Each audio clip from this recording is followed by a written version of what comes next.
I'm really excited to be here with Oz Alashe, MBE, who was a Lieutenant Colonel in Special Forces and now is the founder and CEO of CyberSafe.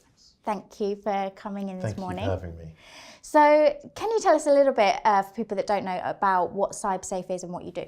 Yeah, so CyberSafe, we're a cybersecurity and data analytics company. We are focused on the human aspect of cybersecurity, and we help businesses, organizations measure, understand and reduce human cyber risk. So we focus on awareness, behavior and culture within organizations. And our software platform helps organizations not just make sure that people know the right thing, but behave the right way, have the right level of confidence, and also really think about cybersecurity and cyber resilience in the way that they should do. So I'm really excited about this conversation because I think you have a space in the market which is really topical and fills a really important gap. So how do people know if they're hitting the mark on awareness? It's a really good question, Carla, because traditionally most organizations have gravitated towards tick box awareness training. And we've all done it. We've all been forced to sit through those awareness training lessons or e-learning exercises or PowerPoint presentations. But the truth is that doesn't really stick. And actually, more importantly, rarely does it lead to changes in behavior. So what is really exciting now is there's over 37 years worth of research into what it takes to change behavior online. And a lot of this information is available to the cybersecurity community for us to make use of in order to ensure our people know the right thing, are behaving the right way and care the right way. So, so that's exactly what organizations like ours, but there are others as well, who are really serious about this. This is where they focus their efforts on taking that understanding, that learning from behavioral science and applying it to cybersecurity. The exciting bit, direct answer to your question, is how do you know whether it's working? Well, actually data and data analysis here presents us huge opportunities. And the reason we're a data analytics company is because we can produce data from the interactions of people with the awareness, behavior and culture platform to help see whether what's being done is sticking and making a difference. And that has got to be the way forward in today's day and age, 2019, the age of data. You've talked a bit about behaviours. So what sort of behaviours are you looking to see from people after they've been through this training and awareness? So there's so many aspects to behaviour, and of course quite often the focus is on changing behaviour, but the reality is that we are human beings, we are people, we behave a certain way for a number of reasons, and that's not just because of what we know. We want to see secure behaviours, most organisations do. When it comes to cyber resilience, the people component is an important component, and everything that can be done to help people choose the right way and behave the right way in the most secure way is important. But it's equally as important to consider the trade-offs. So quite often we are focused on, as organizations, telling people what to do and telling them how to behave without thinking about the implication on their day-to-day productivity. And if we don't consider those implications, then the truth is we won't really have the impact we want.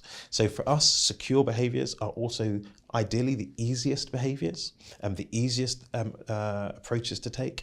And secure behaviors will include everything from making sure people use sensible passphrases or passwords, making sure that people are sensible about what they put online, and when it comes to social media, ensuring that people consider where their data is being used and where their organization's data is being used and how it's being shared, all the way through to whether people actually share this type of information with their friends and their family, particularly their family and their loved ones, because we all know that the reality is nobody has a good password practice at home and bad password practice at work. Generally, you do the same thing at both places. So everything we can do to help people behave the right way, wherever they are, is what we're focused on. And you just used the word passphrases. Are we seeing a trend towards that? Do you think it keeps coming up a lot at the moment? Yeah, we definitely are, and quite rightly so as well. It's not to say that passwords are bad, but quite often the approach to passwords and passphrases, authentication, has been quite one-dimensional, a little bit lazy, maybe is what I would suggest. So here in the UK, we're blessed. The National Cybersecurity Centre pushes out some amazing advice and guidance based on some really quite sound research. And we work closely with them because we really appreciate the guidance they give. And they've recently helped people understand that some of the approaches to passwords aren't clever, asking people to change them every 90 days, which still some providers and some organisations do, telling people to choose passwords that are complicated, complex, using symbols and numbers and capital letters, which of course just encourages people to write them down, especially if they've got to change them every so frequently. So passphrases are an easier way for people to add the complexity in but still remember it easily. And of course, we've simplified the guidance around what people should do and how frequently they should change them. Now, your company is GCHQ accredited, which is an amazing accomplishment. Do you find that people really value that advice that comes through from government?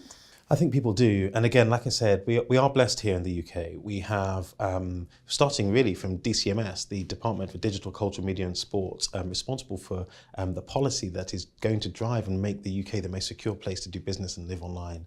And then, of course, the National Cybersecurity Centre, so the technical authority when it comes to cyber resilience here in the UK, of course, a public-facing arm of GCHQ. And with that, they have a series of accreditation and certification schemes. That is fantastic because it means that organisations here in the UK can not just worry about what they're doing and whether what they're doing is right, but certainly turn as a first point of call somewhere for some advice and guidance. And the NCSC website lists all of the services, all of the providers, all of the training courses that are accredited, and you can go there and have a look to see whether that's a place to start. And in the awareness, behaviour and culture space, we find it particularly helpful because people use it.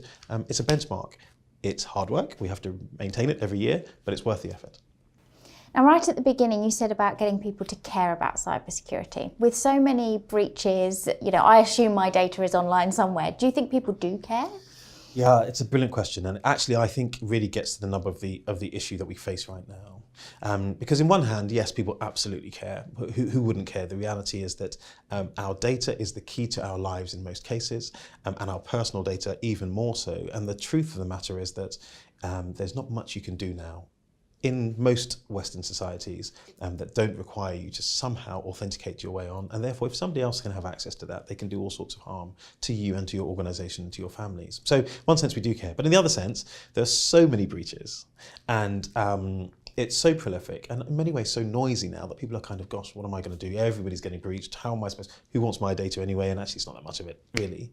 So so there is a bit of a dichotomy and we do need to cross that. And the reason we need to cross that and bridge it is because we're so increasingly digitized, so increasingly interconnected as a society that this challenge is only going to increase, but so do the opportunities. We have an amazing opportunity to use technology to solve some really big problems.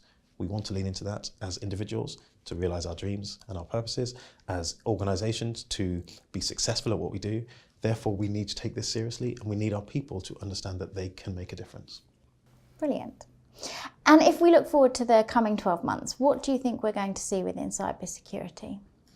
Yeah, quite a hard thing to predict. So much moves so fast when it comes to cybersecurity and cyber resilience in such a short period of time. But I think what we'll definitely see is an increase in the number of breaches, without a doubt. As I said, increasing digitization, increasing connectivity, and increasing interdependence. So, so those things aren't going to go away. Cyber criminals are here to stay. It's a business model and it's a successful and well-paying one at that. But what I think we'll also see is the cybersecurity community leaning even further into research and science, certainly in our particular space, awareness, behaviour and culture. What does science say about the way in which people take information on, our motivations and drivers behind our behaviours, and how the understanding can be used to improve the way we engage with technology securely?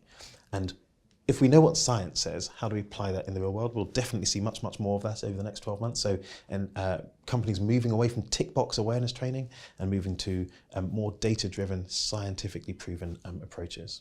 I think we're also going to see the international community coming together a lot more. Lots and lots of discussions about cybersecurity norms and what's acceptable from a nation-state perspective and also really from a rule of law perspective. I think that debate will move on quite a lot.